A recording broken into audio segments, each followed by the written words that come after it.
What's going on, guys? Welcome back to WWE Network and Chill, where I, Graham Jason Matthews, break down all the original content I watch on the WWE Network. Today, I was originally planning on reviewing SmackDown as I do every Saturday, but actually, as of this recording around 6 p.m. on Saturday, I have yet to watch SmackDown. I've been so busy over the last, really all week, but really the last 24 hours, that I have yet to watch SmackDown. Last night, of course, we did the Money in the Bank 2011 live stream here on the channel, Alexis and I, so check that out if you haven't already. And then after that, we watched 13 Reasons Why. And then I woke up super late. I was putting together the Braun Strowman interview for Bleacher Report. Woke up super late. Been doing stuff ever since. I have yet to watch SmackDown, let alone review it. So no SmackDown audio review this week. Coming back next week, I'm sure. Today, I thought instead of, getting off track with all the reviews and stuff of, whatever's going up on the network, the R-Truth game show, which went up on Tuesday, I want to say, on the network. It went up 4 days ago. I've yet to watch it, or had yet to watch it until today. It also went up, for those who don't have the network, it's probably free on the network, but it's also easier accessible on the WWE YouTube channel. I found that out as well. That's actually where I watched it, so it is on the network if you want to watch it there, but it's also on the WWE YouTube channel. It's only around 23 minutes. Quick, easy, fun watch. I thought it was worth watching. Check it out, which I'll get into in a second. But yeah, so today I'm talking the R-Truth game show debut, which we've known about now for about a month. Truth announced it on The Bump about a month ago. I don't know if more episodes are in the works or what. I assume so. I thought I remember R-Truth saying that, The Miz would be on and whatever. This episode only featured Sheamus and Alexa Bliss. So they split the episode between those two. So I'm talking about that today. Tomorrow here on the channel, I should be reviewing the new Day Of on the network from Backlash 2020. So that went up on Friday. Should be talking about that tomorrow. And then at some point, reviewing the Undertaker, Tales from the Dead Man thing that went up, or is going up tomorrow before the pay-per-view, after the pay-per-view, Extreme Rules. So, a lot to get to here on the network. Today we're talking the R-Truth game show featuring R-Truth himself, of course, Alexa Bliss, and Sheamus. So he puts up a new sign for the show in the background, and this entire show is done over Zoom. And the WWE had a game show of sorts on their YouTube channel already that was hosted previously by Heath Slater. A few years ago, it was never on the network. It might be on the network now since they've since been adding all the old YouTube comment on the network. But the WWE game show they used to do with John Cone, Heath Slater, among others, was actually really, really fun. And this was good, too. It was perfect for R-Truth. It was something different. Unfortunately, it had to be done over Zoom, given the current circumstances, but it was still good. So they kick off the show with Truth and Alexa Bliss doing Truth Trivia. That's a fucking tongue twister. Truth Trivia, where Alexa Bliss answers questions about Disneyland opening, which she didn't know, by the way, which the only reason I knew when Disneyland opened was because I was supposed to be there in March.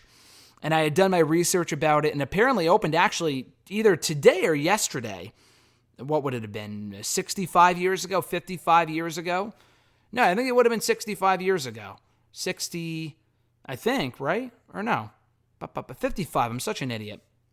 That would be, 65 years ago would be the anniversary. I think this weekend. I was supposed to be there back in March, then again this weekend. But of course, the pandemic prevented that from happening.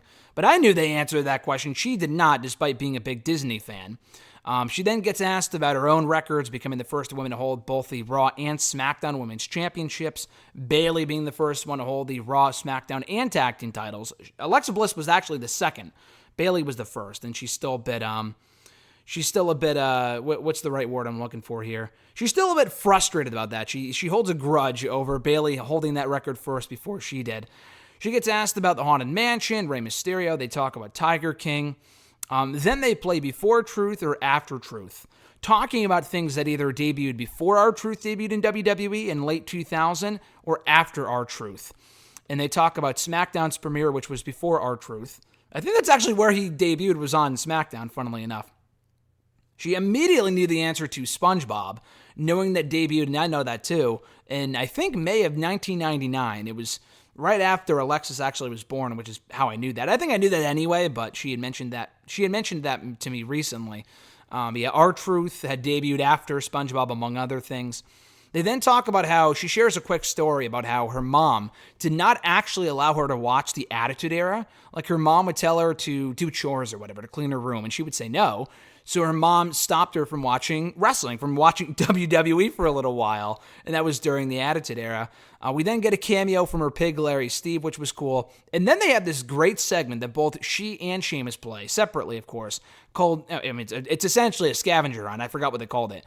But they have R-Truth ask Alexa and Sheamus, find this around your house. For example, find a WWE Championship belt, or your old cheerleader's costume, or something Ember Moon gave you for Alexa Bliss. And then for Sheamus, R-Truth asks him, find your old King of the Ring crown, find something Teenage Mutant Ninja Turtles related, find a Celtic Warrior gym workout t-shirt, find a heavyweight, whatever. And it's really, really cool. And both of them, from what we see anyway, because this whole show takes place on Zoom, it looks like they have pretty nice houses, considering where they are in the card. That really shouldn't come as much of a surprise.